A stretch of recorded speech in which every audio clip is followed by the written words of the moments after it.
నరేంద్ర మోడీ గారు అత్యుత్తమమైనటువంటి 27 పౌర పురస్కారాలను తీసుకుని ఒక రికార్డ్ అయితే సృష్టించారని మనం చెప్పొచ్చు.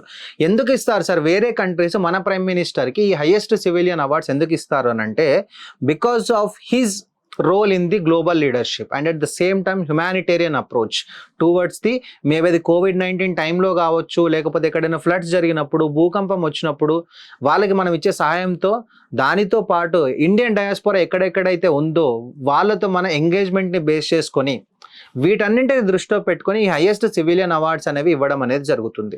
నిన్నటితో 27 సివిలియన్ అవార్డ్స్ ప్రధానమంత్రికి వచ్చాయి. లైక్ ఇందిరాగాంధీ గారికి 2 వచ్చాయి, నెహ్రూ గారికి 2 వచ్చాయి, మన్మోహన్ సింగ్ గారికి 2, అంటే అందరికి కలిపి 6 అవార్డ్స్ వస్తే నరేంద్ర మోడీ గారికి మాత్రమే 27 అవార్డ్స్ అనేది రావడం జరిగింది.